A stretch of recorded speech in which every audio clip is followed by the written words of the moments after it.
Je me souviens encore de la morsure de sa voix, froide, tranchante et définitive. « Sors d'ici, on a besoin d'espace. » Ma sœur, Sophie, n'a même pas daigné me regarder dans les yeux alors qu'elle se tenait près de la porte, les bras croisés, le menton relevé comme une reine sur son trône. Je restais figée dans le salon de l'appartement que je croyais être le nôtre. Cet appartement du 15e arrondissement que j'avais payé pendant les années les plus difficiles de ma vie. Ma valise était déjà prête. Quelqu'un s'était donné cette liberté. Il ne me restait que ma dignité, et même celle-ci s'effritait rapidement. Elle disait qu'il était temps pour moi de prendre mon envol, qu'elle faisait ça pour ma réussite. Quelle réussite? Je venais d'être licenciée de mon poste chez BNP Paribas. Je croulais sous les dettes d'études, et mes économies n'étaient plus qu'un fantôme de la pandémie. Mais personne n'écoutait. Ni mes parents, installés confortablement dans leur maison à Annecy. Ni même mon petit frère, Thomas, qui évitait mon regard tandis que je passais devant lui, valise à la main. Mon monde avait été bouleversé en un seul après-midi, et je n'ai même pas eu droit à un véritable au revoir. Le pire n'était pas la trahison. C'était le prétexte. La fausse inquiétude dans sa voix, les phrases répétées sur l'espace et l'épanouissement. Il faisait comme si on me libérait, alors qu'en réalité, on m'abandonnait. Pendant des jours, je suis restée assise dans une chambre bon marché de l'hôtel Ibis à Montparnasse, fixant le papier peint qui se décollait, me demandant comment tout était devenu si froid, si vite. Ce matin-là, Sophie était entrée dans ma chambre pendant que je travaillais sur mon ordinateur. « Amélie, il faut qu'on parle », avait-elle dit. Je pensais qu'il s'agissait du loyer, peut-être d'un délai supplémentaire puisque je venais de perdre mon emploi. Je ne m'attendais pas à une sentence d'exil. Tu comprends? Maman et papa pensent que tu as besoin de voler de tes propres ailes. Tu as 32 ans, Amélie. Ce n'est pas normal de encore partager un appartement avec ta sœur.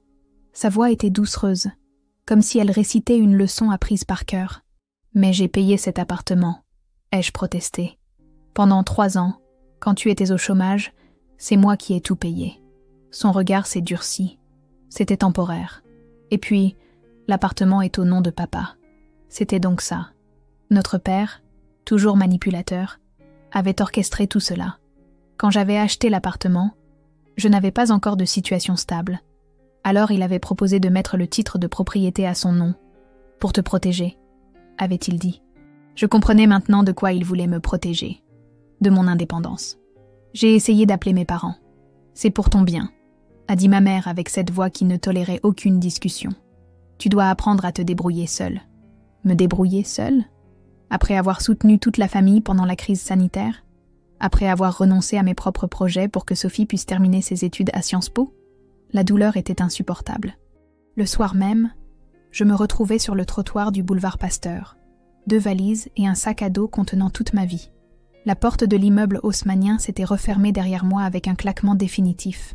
J'ai regardé une dernière fois les fenêtres du 4e étage, là où j'avais vécu ces 5 dernières années. Les rideaux étaient déjà tirés. Paris en novembre est impitoyable. La pluie fine et glacée s'infiltrait dans mon manteau pendant que je marchais sans but. J'ai fini par me réfugier dans un café sur la place de la République. Les mains tremblantes, j'ai sorti mon téléphone pour chercher un endroit où dormir. Mes économies me permettraient de tenir quelques semaines, pas plus. Assise là, devant un café qui refroidissait, j'ai reçu un message de ma cousine Camille.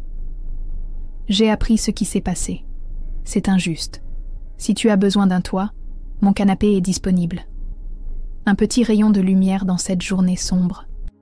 L'appartement de Camille, un petit 2 pièces à Belleville, est devenu mon refuge pendant 1 semaine.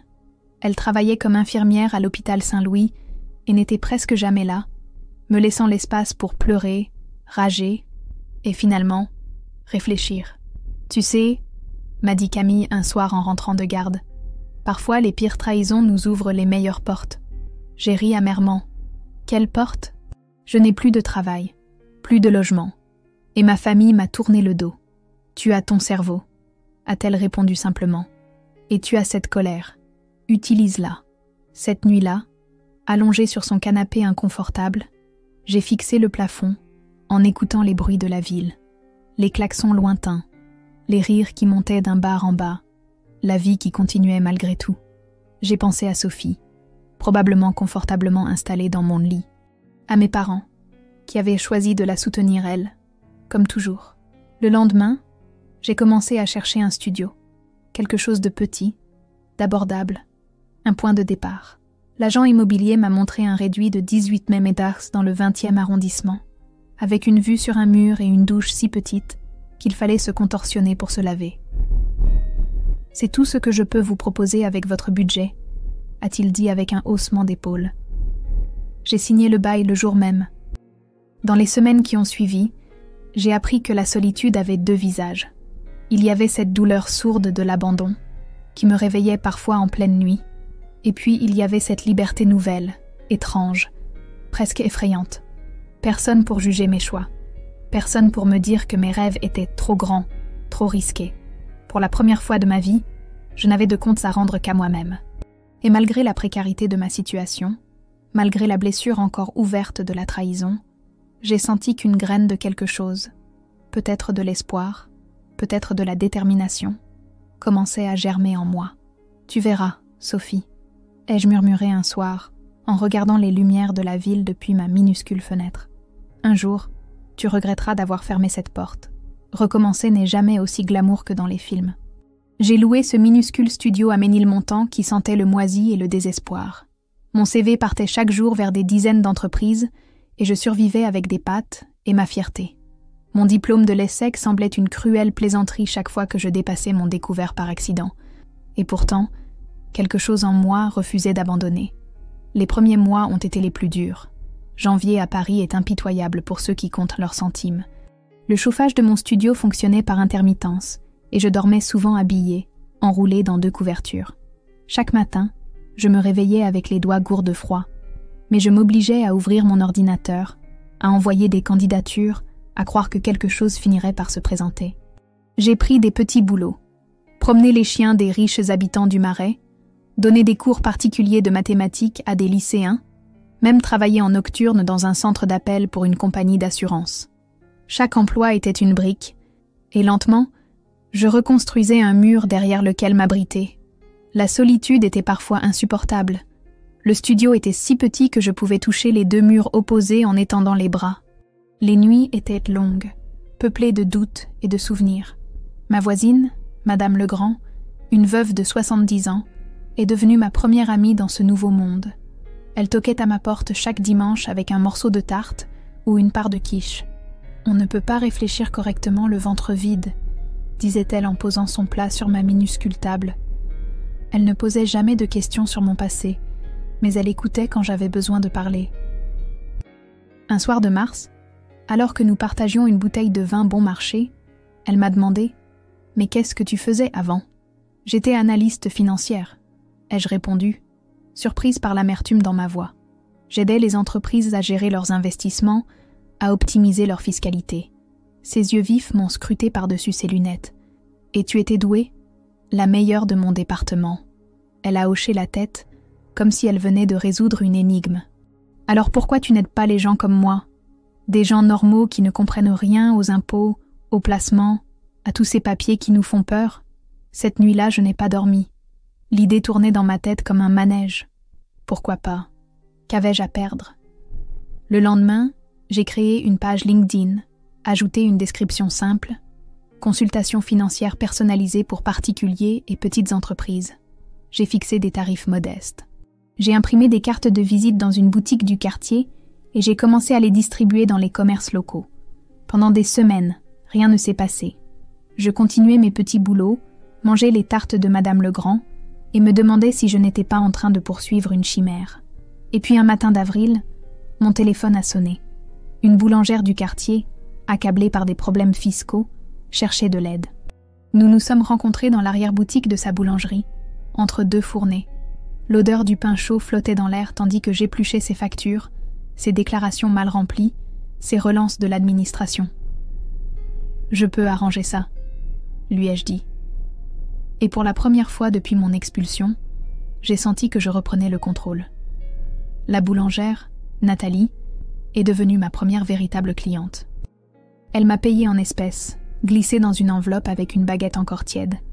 Mais surtout, elle a parlé de moi à d'autres commerçants du quartier.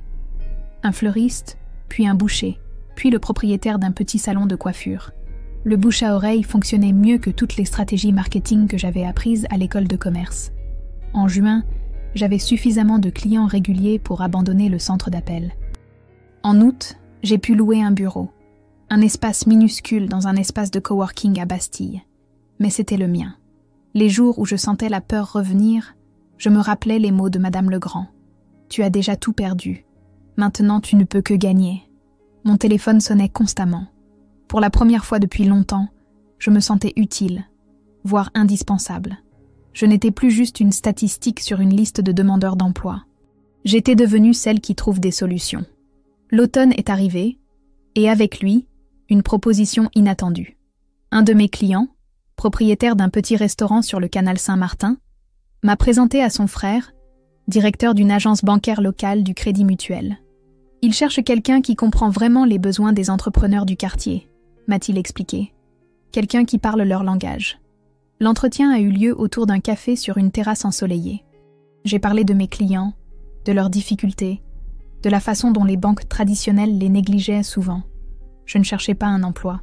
J'étais venue par curiosité, peut-être par nostalgie de mon ancienne vie dans la finance. Mais la proposition qu'il m'a faite m'a coupé le souffle. Une collaboration, pas un emploi. La banque me référerait des clients en difficulté et en échange, j'aiderais à développer des services adaptés aux petits entrepreneurs. Nous avons besoin de quelqu'un qui a un pied dans leur monde et un pied dans le nôtre, a-t-il dit. Le soir même, j'ai appelé Camille pour lui annoncer la nouvelle. Tu vois, a-t-elle ri, parfois on doit toucher le fond pour rebondir plus haut. J'ai emménagé dans un nouvel appartement en décembre. Rien d'extravagant. Un 2 pièces lumineux à Oberkampf, mais avec de vraies fenêtres et un chauffage qui fonctionnait. Le soir de Noël, j'ai invité Madame Legrand et quelques clients devenus amis. Nous avons mangé, bu et ri jusqu'à tard dans la nuit. Alors que les autres étaient repartis et que Madame Legrand somnolait sur mon canapé, j'ai regardé autour de moi. Cet appartement n'était pas celui que j'avais perdu. Il était plus petit, moins prestigieux. Mais chaque objet ici, chaque meuble, chaque livre sur l'étagère m'appartenait vraiment. Personne ne pourrait me les prendre.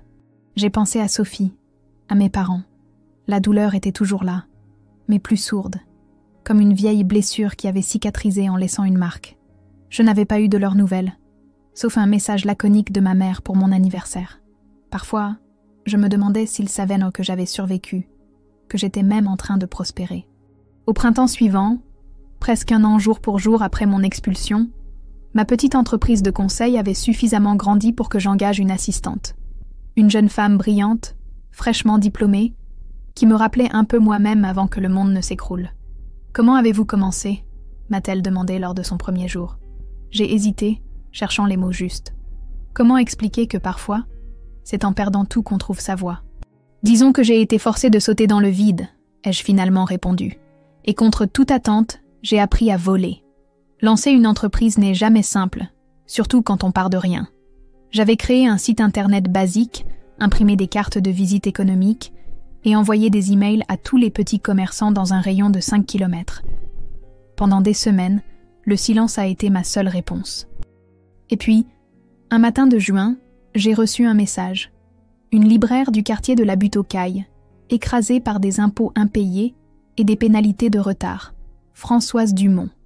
Je n'oublierai jamais ce nom. Une femme d'une 50aine d'années, aux cheveux poivre et sel coupés courts, et aux yeux constamment inquiets derrière des lunettes à monture rouge. Sa librairie, Les mots vagabonds, était un de ces trésors parisiens en voie de disparition. Petite, encombrée, avec une odeur de papier et d'encre qui vous transportait dès le seuil. Nous nous sommes rencontrés dans l'arrière-boutique de sa librairie, une pièce exiguë encombrée de cartons de livres. Une minuscule fenêtre laissait filtrer la lumière du soleil, illuminant les particules de poussière qui dansaient dans l'air. Sur une table bancale, elle avait empilé des classeurs défraîchis remplis de factures, d'avis d'imposition et de lettres de relance. « Je ne sais plus quoi faire », m'a-t-elle confié, la voix tremblante. La banque menace de saisir et l'administration fiscale ne répond plus à mes appels. Je vais perdre la librairie. Cette librairie n'était pas seulement son gagne-pain, c'était son héritage.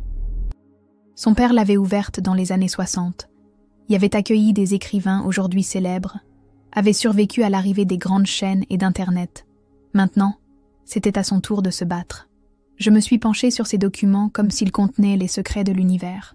Derrière les chiffres rouges et les menaces administratives, j'ai commencé à voir des schémas, des solutions possibles. Françoise n'était pas une mauvaise gestionnaire.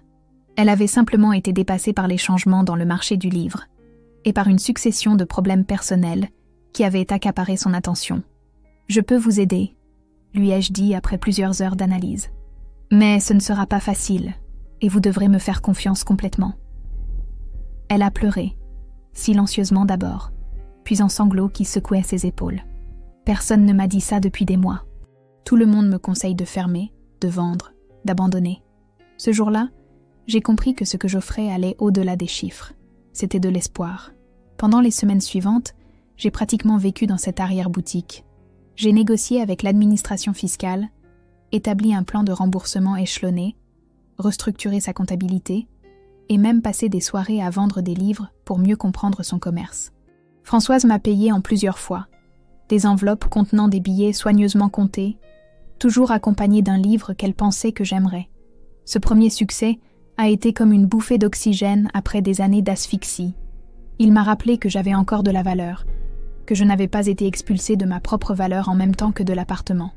Le bouche à oreille a fonctionné lentement, puis plus rapidement. Une cliente est devenue 3. Un boulanger du 13e arrondissement, un fleuriste près du Père-Lachaise, une boutique de vêtements vintage à 2 pas de la place de la Bastille.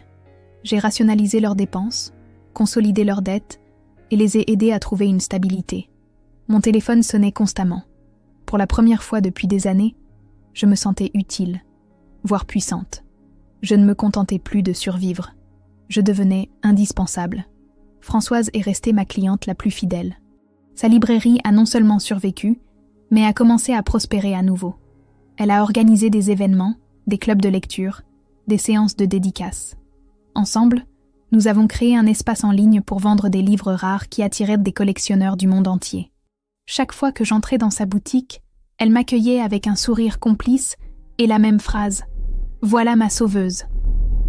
Un soir d'automne, alors que nous fermions la boutique après une séance de dédicace particulièrement réussie, Françoise m'a offert un verre de vin dans l'arrière-boutique. Elle semblait nerveuse, triturant le bord de son verre. « J'ai quelque chose à te proposer », a-t-elle finalement dit. « J'ai parlé de toi à mon frère. Il travaille à la Banque Populaire, tu sais, celle sur l'avenue des Gobelins. Il cherche quelqu'un qui comprend vraiment les petites entreprises, pas juste les chiffres. » J'ai senti mon cœur s'emballer. Retourner dans une banque, c'était retourner dans mon ancien monde, celui qui m'avait rejeté. Mais en même temps, c'était une opportunité que je n'aurais jamais imaginée il y a quelques mois. Ce n'est pas un emploi traditionnel, a-t-elle précisé, voyant mon hésitation. C'est un rôle de consultante. Tu garderais ton indépendance, mais tu aurais accès à leurs ressources, à leur réseau. Cette nuit-là, je n'ai pas dormi. Mon petit studio semblait trop étroit pour contenir toutes les possibilités qui s'ouvraient soudain. Je pensais à Sophie, à mes parents. Que diraient-ils s'ils savaient qu'une banque me sollicitait maintenant, qu'une de ces institutions qu'ils vénéraient tant reconnaissait ma valeur? Le lendemain, j'ai rencontré Pierre, le frère de Françoise, dans un café près de la banque. C'était un homme d'une 60aine d'années, au visage marqué par le temps, mais au regard vif. Il ne ressemblait en rien au banquier en costume que j'avais connu. « Ma sœur ne tarit pas d'éloges sur vous », a-t-il dit après les présentations. « Elle dit que vous avez fait un miracle. » « Pas un miracle, ai-je corrigé. Juste beaucoup de travail et une approche personnalisée. C'est exactement ce que nous recherchons. Les petites entreprises fuient les banques traditionnelles. Elles nous voient comme des prédateurs, pas comme des partenaires. Nous voulons changer cela. Notre conversation a duré des heures. Je lui ai parlé de mes clients, de leurs défis, de leur méfiance envers les institutions financières. Il m'a écouté avec une attention que je n'avais jamais rencontrée dans mon ancienne vie professionnelle. « Je veux être honnête avec vous », ai-je finalement dit. Il y a 2 ans, j'étais analyste chez BNP Paribas. J'ai été licenciée pendant la restructuration post-Covid. J'attendais de voir le jugement dans ses yeux, peut-être même de la méfiance. Au lieu de cela, il a simplement hoché la tête. « Et regardez ce que vous avez accompli depuis. C'est impressionnant. » 1 semaine plus tard, j'ai signé un contrat de consultation avec la Banque Populaire. Mon rôle, créer un programme spécifique pour les petites entreprises du quartier, former le personnel à une approche plus humaine et servir d'intermédiaire entre la banque et les clients les plus fragiles. Mon premier bureau officiel était à peine plus grand qu'un placard, coincé entre le service des prêts et la salle de repos. Mais c'était le mien. J'avais fait imprimer de nouvelles cartes de visite, avec mon nom suivi du titre « Consultante en finance de proximité », un terme que j'avais inventé et que la banque avait adopté avec enthousiasme. Les premiers mois ont été intenses. J'oscillais entre mes clients personnels et mes responsabilités à la banque. Parfois, je travaillais jusqu'à l'aube, rattrapant des dossiers, préparant des formations, élaborant des stratégies. Mais contrairement à ma vie d'avant, cette fatigue était revigorante. Chaque heure de sommeil perdue me rapprochait de quelque chose qui ressemblait à une victoire. Et puis, un jour, j'ai reçu un email qui a fait trembler mes mains sur le clavier. La Fédération bancaire française organisait un gala annuel pour récompenser l'innovation dans le secteur financier. La Banque populaire avait soumis mon programme pour un prix, et nous étions finalistes. La cérémonie aurait lieu au pavillon Cambon, l'un de ces lieux parisiens où le luxe se chuchote plutôt qu'il ne se crie. Pierre a insisté pour que je l'accompagne. « C'est votre projet », a-t-il dit. « Vous méritez d'être là. » J'ai acheté une robe, la première tenue de soirée depuis mon expulsion. Bleu nuit, sobre mais élégante.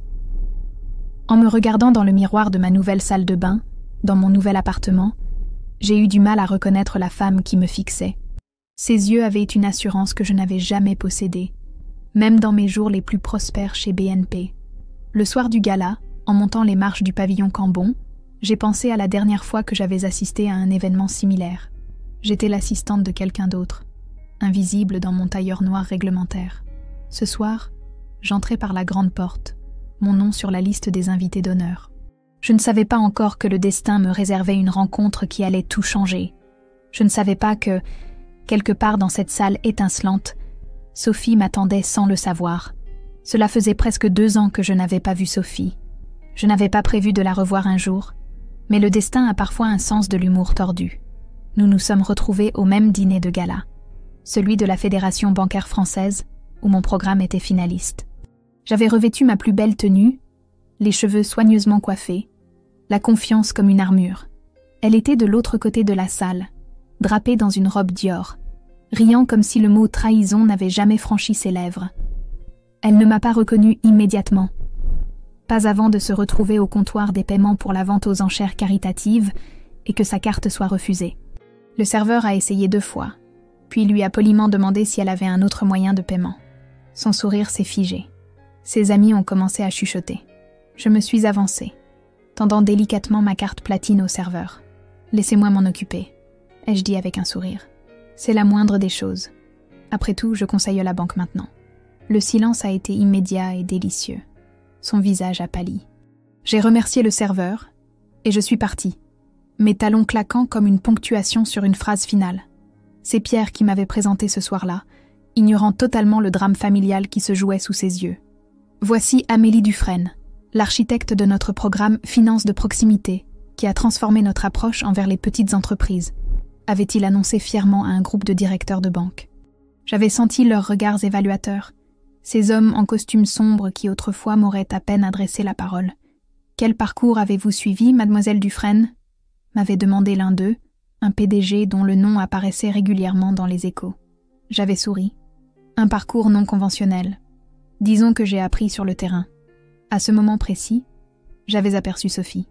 Elle s'était figée, un verre de champagne à mi-chemin de ses lèvres, me fixant comme si elle voyait un fantôme. Et en un sens, c'était le cas. Le fantôme de la sœur qu'elle avait mise à la porte, celle qui était censée disparaître dans l'anonymat de la précarité. Au cours de la soirée, j'ai navigué entre les conversations et les félicitations. Notre programme a remporté le prix de l'innovation sociale, et j'ai prononcé un bref discours de remerciement. Du coin de l'œil, je voyais Sophie qui me suivait du regard, confuse et mal à l'aise. Ce n'est qu'au dessert qu'elle a trouvé le courage de s'approcher. Elle portait toujours le même parfum, Coco Mademoiselle, mais il semblait maintenant étranger, comme appartenant à une autre vie.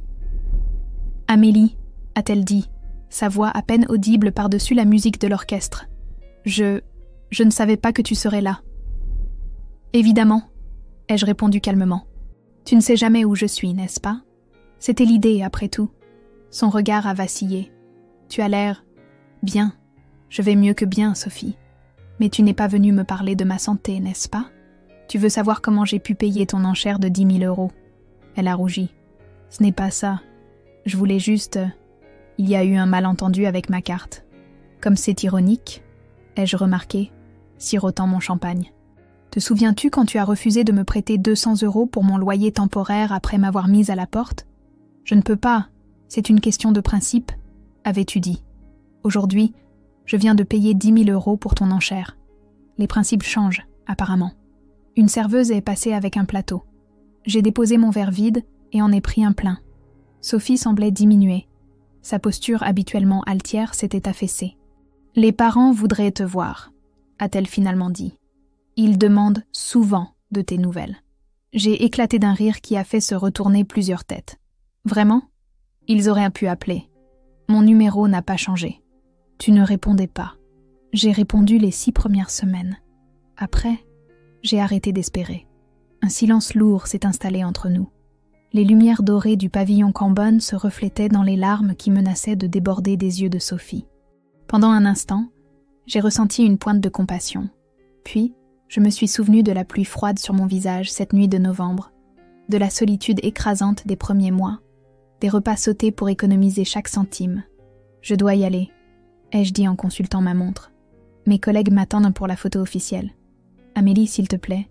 Sa main a effleuré mon bras. On pourrait peut-être parler un jour. Je pourrais t'inviter à dîner. J'ai regardé cette main, ses ongles parfaitement manucurés, cette bague en diamant qu'elle portait depuis ses fiançailles avec un avocat d'affaires que nos parents adoraient. Tu sais, ai-je dit doucement, pendant longtemps, j'ai attendu ce moment. J'imaginais te dire tout ce que j'avais sur le cœur, te faire sentir aussi misérable que je l'avais été. Mais maintenant que nous y sommes, je réalise que je n'en ai plus besoin. J'ai posé mon verre sur une table. Je ne viendrai pas dîner, Sophie. Je n'ai plus faim de vos excuses. En m'éloignant, j'ai senti sa voix me suivre. Comment as-tu fait? Comment es-tu arrivé ici? Je me suis retournée une dernière fois. J'ai été forcée de sauter dans le vide. Et contre toute attente, j'ai appris à voler. Plus tard dans la soirée, alors que les invités commençaient à partir, j'ai reçu un message sur mon téléphone. C'était Sophie. J'ai trouvé ton site web. Papa et maman aussi. Ils ne savent pas quoi dire. J'ai rangé mon téléphone sans répondre. Dehors, Paris scintillait sous une pluie fine. J'ai refusé le voiturier qui proposait de me chercher un taxi et j'ai décidé de marcher un peu. Le long des quais de Seine, les réverbères jetaient des lueurs mouvantes sur l'eau noire. Je pensais à la jeune femme terrifiée qui avait quitté cet appartement du 15e, 2 valises à la main. Elle semblait si lointaine maintenant, comme un personnage d'un livre que j'aurais lu il y a longtemps. Mon téléphone a vibré à nouveau. Cette fois, c'était un message de Pierre. Félicitations encore. Le conseil d'administration souhaite vous rencontrer lundi. Ils ont une proposition à vous faire. J'ai souri dans la nuit parisienne. Demain serait un autre jour, avec de nouveaux défis, de nouvelles victoires. Et pour la première fois depuis longtemps, je n'avais plus peur de l'avenir. J'avais survécu au pire. Le reste ne pouvait être qu'un bonus. La collaboration avec la Banque Populaire n'avait pas été facile à établir. Des mois de négociations, de présentations devant des investisseurs et de nuits blanches avaient été nécessaires pour concrétiser ce partenariat. Mais maintenant, j'étais reconnue comme consultante principale pour leur programme d'innovation sociale. C'était la même banque où Sophie s'était vue refuser un prêt il y a des années, un refus qu'elle n'avait jamais pardonné et qui avait déclenché l'une de nos innombrables disputes. Cette rencontre au gala n'était pas seulement une revanche, c'était une révélation. Le lundi suivant le gala, je me suis présentée au siège de la Banque Populaire sur l'avenue de l'Opéra. L'immeuble haussmannien abritait derrière sa façade élégante des bureaux ultramodernes. La secrétaire m'a conduite directement à la salle du conseil, où m'attendaient Pierre et 6 autres membres du conseil d'administration. Mademoiselle Dufresne m'a accueilli le président, un homme aux tempes grisonnantes mais au regard vif. Votre programme a dépassé toutes nos attentes. En un an, nous avons vu un retour sur investissement de 130%. Mais surtout, nous avons retrouvé la confiance de clients que nous pensions avoir perdue pour toujours. J'ai hoché la tête, attendant la suite. Dans ce monde, les compliments précèdent souvent les exigences. Nous souhaitons étendre votre programme à toutes nos agences parisiennes, puis nationales, a poursuivi le président. Et nous voulons que vous dirigiez ce déploiement, non plus comme consultante externe, mais comme directrice de notre nouvelle division, Finances solidaires et inclusives. La proposition était accompagnée d'un salaire qui aurait fait pâlir mon ancien employeur et d'un bureau au dernier étage.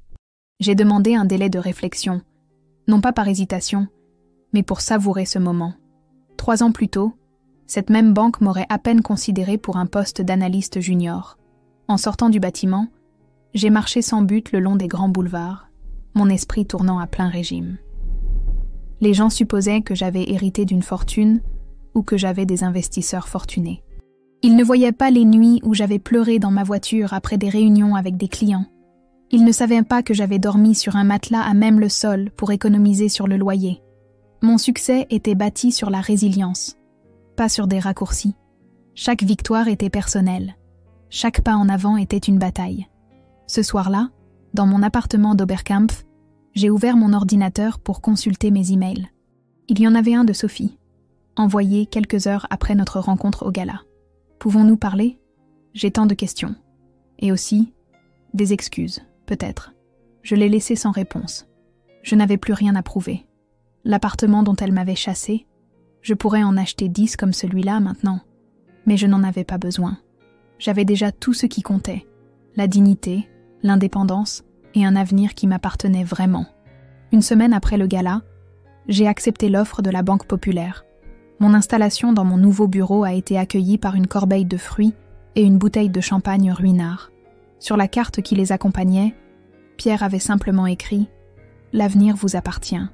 Cet avenir, je l'avais construit pierre par pierre. Chaque client que j'avais aidé, chaque nuit passée à étudier les nouvelles réglementations fiscales, chaque réunion où j'avais dû prouver ma valeur face à des regards condescendants, tout cela formait maintenant une fondation solide. Le déploiement du programme a commencé par les agences du nord-est parisien, celles qui servaient les quartiers les plus défavorisés. Nous avons formé des conseillers bancaires à une nouvelle approche. Écouter vraiment, comprendre les besoins spécifiques de chaque client et offrir des solutions adaptées plutôt que des produits standardisés. Un jour, alors que j'animais une formation dans l'agence de Belleville, une jeune femme s'est approchée de moi. Elle était stagiaire, à peine sortie de l'université. « Mademoiselle Dufresne », a-t-elle dit timidement. « J'ai lu votre parcours dans la newsletter interne. Je voudrais suivre votre exemple. » J'ai failli lui dire que mon parcours n'était pas un exemple à suivre, qu'il était né de la nécessité et de la douleur. Mais j'ai vu dans ses yeux cette même faim, cette même détermination que j'avais eue. « Alors, préparez-vous à travailler plus dur que vous ne l'avez jamais fait, » lui ai-je répondu avec un sourire. « Et n'oubliez jamais que la plus grande force naît souvent de nos moments les plus faibles. » À la fin de l'année, notre programme avait été déployé dans 30 agences à travers Paris et sa banlieue. Les résultats dépassaient toutes les projections. Non seulement nous attirions de nouveaux clients, mais nous réussissions à fidéliser ceux qui, autrefois, se méfièrent des institutions bancaires. Ma photo est apparue dans les Échos, puis dans le Figaro. « La banquière qui a révolutionné la finance de proximité », titrait un article. J'ai ri en voyant cela.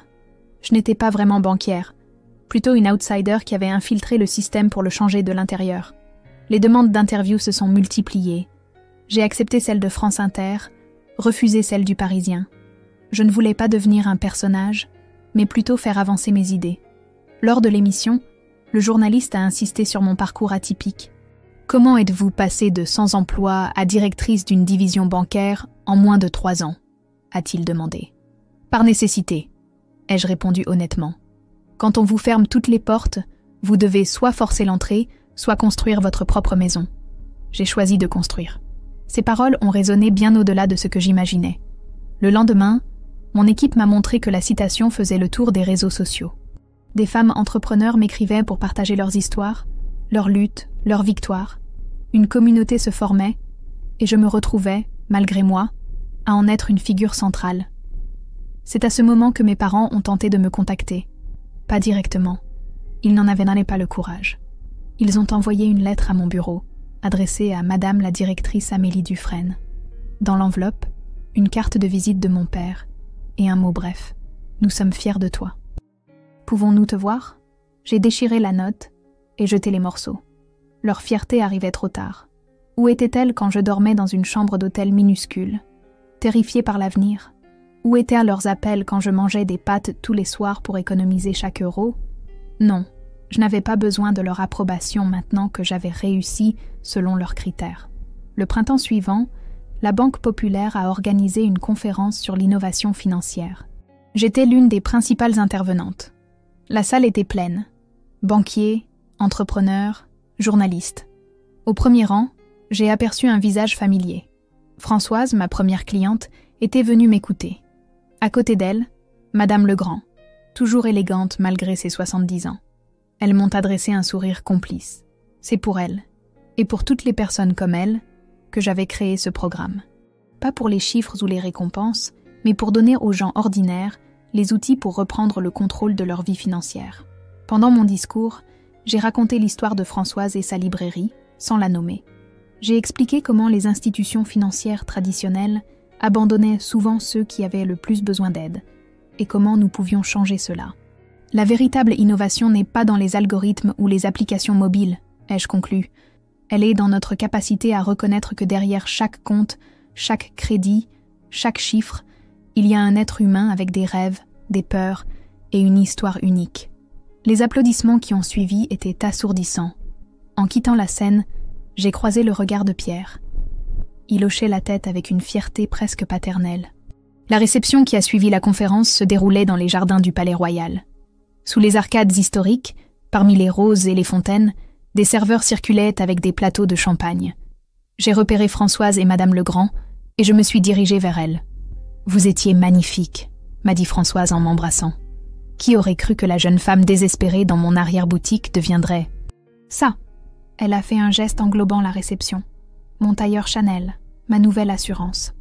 Moi, j'ai toujours su, a affirmé Madame Legrand avec un clin d'œil. On reconnaît la force quand on l'a soi-même. À ce moment, j'ai réalisé que mon véritable succès n'était pas dans mon titre ou mon compte en banque.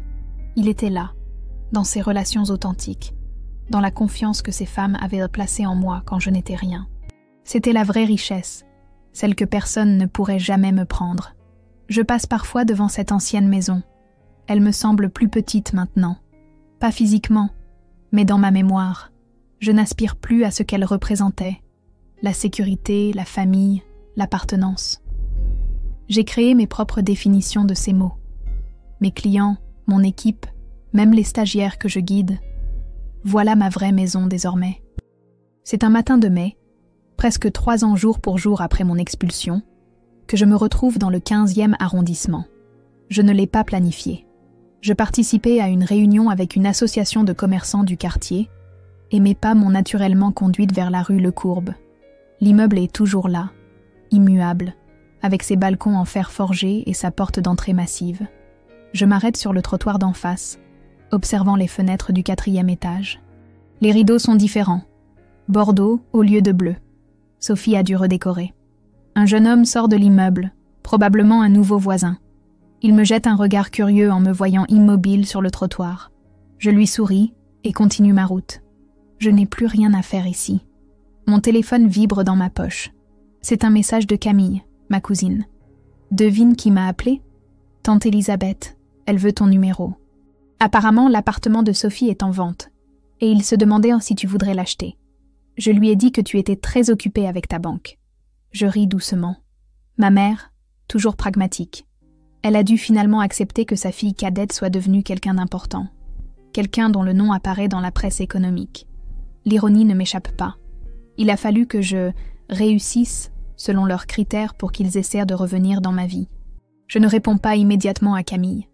À la place, je marche jusqu'au parc Georges Brassens tout proche et m'assieds sur un banc. Le parc est paisible ce matin, avec seulement quelques mères promenant leurs bébés et des retraités lisant le journal. Je regarde les roses qui commencent à éclore, respirant leur parfum léger. La vérité, c'est que je pourrais acheter cet appartement maintenant. Je pourrais même acheter tout l'immeuble si je le voulais. Mon programme a été déployé dans toutes les agences de la Banque Populaire en France, et d'autres institutions financières commencent à nous imiter.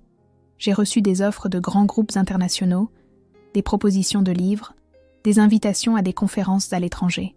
Mais aucune de ces réussites extérieures n'égale la satisfaction que je ressens chaque fois qu'un petit entrepreneur me dit « Vous avez changé ma vie ».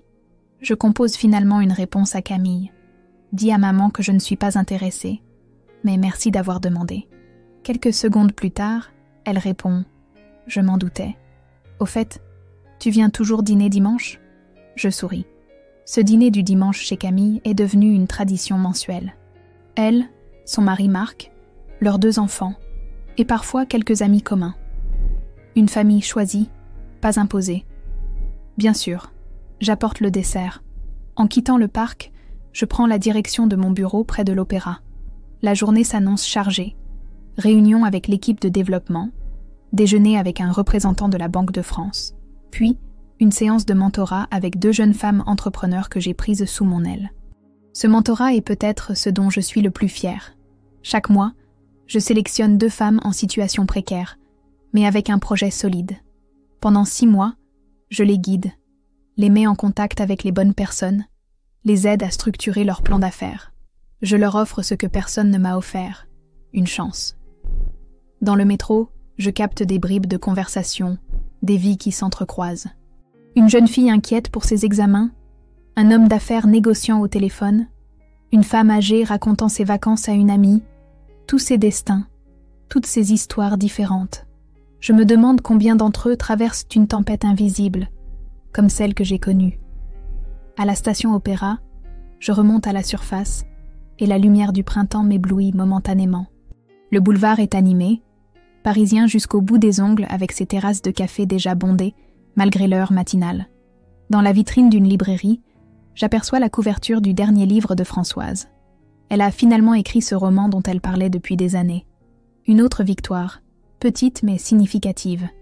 À l'entrée de la banque, le gardien me salue par mon nom. Dans l'ascenseur, je croise 2 collègues qui me parlent d'un nouveau projet. La journée se déroule comme prévu, remplie de défis et de satisfaction. Ce n'est qu'en fin d'après-midi, pendant la séance de mentorat, qu'une question me prend par surprise. Yasmine, une jeune femme d'origine algérienne qui lance une entreprise de mode éthique, me demande « Comment avez-vous su que vous étiez sur la bonne voie ? Comment avez-vous trouvé le courage de continuer quand tout semblait perdu ?» Je pose mon stylo et réfléchis un moment. Les 2 femmes me regardent avec attention, attendant une formule magique, une révélation. Je n'ai pas su. Je réponds finalement. Il n'y a pas eu de moment d'illumination où tout est devenu clair. J'ai simplement continué à avancer, un jour après l'autre, parce que l'alternative, abandonner, était impensable. Le courage n'est pas l'absence de peur, c'est agir malgré la peur. Elles hochent la tête, peut-être un peu déçues par cette réponse simple. Je souris et ajoute « Mais je vous dirai quand j'ai commencé à sentir que j'étais sur la bonne voie. C'est quand j'ai arrêté de regarder en arrière, quand j'ai cessé de me définir par ce que j'avais perdu et que j'ai commencé à me définir par ce que je construisais. » Plus tard, en rentrant chez moi, je reçois un message inattendu. C'est Thomas, mon frère cadet, celui qui avait détourné le regard quand je quittais l'appartement ce jour fatidique. « Salut Amélie. Je sais que ça fait longtemps. J'ai vu ton interview sur BFM Business. Tu étais impressionnante. Je me demandais si on pourrait prendre un café un de ces jours. Juste toi et moi. » Je fixe l'écran de mon téléphone pendant un long moment. Thomas a toujours été le plus sensible de la famille, le moins sûr de lui, celui qui suivait le mouvement par peur de déplaire. Il avait 22 ans lors de mon expulsion, encore malléable, encore prisonnier des attentes parentales. Ma première impulsion est de refuser. Pourquoi lui accorder ce qu'il demande, alors qu'il ne m'a pas défendu quand j'en avais besoin, mais une autre voix en moi, plus douce, me rappelle que la rancune est un fardeau que je n'ai plus besoin de porter. D'accord. Mercredi, 18h, au Café de Flore. Sa réponse est immédiate, enthousiaste, comme s'il attendait près de son téléphone. Parfait. Merci Amélie. À mercredi. Cette nuit-là, je dors d'un sommeil étrangement paisible. Au matin, en ouvrant mes fenêtres sur l'animation du quartier d'Oberkampf, je me sens légère. Le succès n'est pas bruyant. Ce n'est pas une gifle au visage ou un gros titre dans le journal. Parfois, c'est ce moment tranquille où l'on réalise qu'on n'a plus peur, quand on ouvre sa propre porte et qu'on a besoin de la permission de personne pour la franchir. Mercredi arrive, et avec lui, la rencontre avec Thomas. Je le repère immédiatement à une table du Café de Flore. Il a changé. Ses traits se sont affirmés, Il porte une barbe soignée, ses épaules semblent plus larges, mais ses yeux sont les mêmes, ce bleu indécis qui a toujours été le sien. « Amélie » dit-il en se levant pour m'embrasser. Je lui offre ma joue, un geste automatique, ni chaleureux, ni froid. « Thomas, tu as l'air en forme. » Nous commandons, un café pour moi, un thé pour lui. Il n'a jamais aimé le café, un détail que je n'ai pas oublié. Le serveur s'éloigne, et un silence s'installe entre nous. Je ne sais pas par où commencer, admet-il finalement. Par le commencement, peut-être ? Je souris pour adoucir ses paroles. Je ne suis pas venue pour l'accabler. Il hoche la tête. J'ai été lâche. Ce jour-là, quand nous t'avons laissé partir, j'aurais dû dire quelque chose, faire quelque chose. Mais j'avais peur. Peur de papa, peur de Sophie, peur de tout, comme toujours. Ses mains tremblent légèrement autour de sa tasse de thé. Je réalise soudain qu'il a probablement répété ce discours pendant des jours. Ce n'est pas grave, Thomas. C'était il y a longtemps. Si, c'est grave, insiste-t-il. Parce que ce jour-là a tout changé. Pour toi, bien sûr, mais aussi pour nous. La maison n'a plus jamais été la même après ton départ. Il y avait cette absence, ce silence. Sophie a essayé de faire comme si tout était normal, mais rien ne l'était. Je l'observe attentivement. Il y a quelque chose de nouveau chez lui. Une assurance tranquille, différente de celle, tapageuse, de Sophie ou de l'arrogance de nos parents. « Qu'est-ce que tu fais maintenant ?» je lui demande, changeant de sujet. Il sourit, soulagé peut-être par cette question ordinaire. J'ai quitté l'entreprise de papa. Je suis professeur maintenant. Histoire-géographie au lycée Voltaire. Je suis surprise. Nous avions toujours pensé que Thomas reprendrait le cabinet d'assurance de notre père. C'était le plan, l'attente, la tradition. Papa n'a pas dû apprécier. Thomas rit doucement. C'est un euphémisme. Il ne m'a pas parlé pendant 3 mois. Mais tu sais quoi ? Ça en valait la peine. Pour la première fois de ma vie, j'ai fait quelque chose pour moi, pas pour lui. Il me regarde droit dans les yeux. C'est toi qui m'as inspirée, Amélie. Te voir reconstruire ta vie, réussir par toi-même. Ça m'a donné le courage de faire mes propres choix. Je ne m'attendais pas à ça. À des excuses, oui. À des nouvelles de la famille, peut-être. Mais pas à découvrir que mon frère cadet avait trouvé dans mon épreuve la force de s'affranchir. Nous parlons pendant des heures. Du lycée où il enseigne, de mes projets à la banque, de livres, de films, de souvenirs d'enfance que nous partageons. Pas une fois il ne mentionne Sophie ou nos parents. C'est seulement quand le soleil commence à décliner que je réalise combien de temps a passé. Je dois y aller, dis-je en consultant ma montre. J'ai une visioconférence avec Bruxelles dans 1 heure. Il hoche la tête. Bien sûr. Mais on pourrait refaire ça ? Un jour ? Je souris. Sincèrement cette fois. J'aimerais beaucoup Thomas. Alors que nous nous séparons sur le trottoir, il me prend brièvement dans ses bras. Merci, murmure-t-il. Pour aujourd'hui. Pour tout. En marchant vers le métro, je réalise que je n'ai pas été expulsée pour faire de la place à mon succès. J'étais le succès qu'ils ne savaient pas comment gérer. Et maintenant, ils peuvent regarder à travers la vitre, tandis que je me tiens dehors, libre, entière et enfin en paix.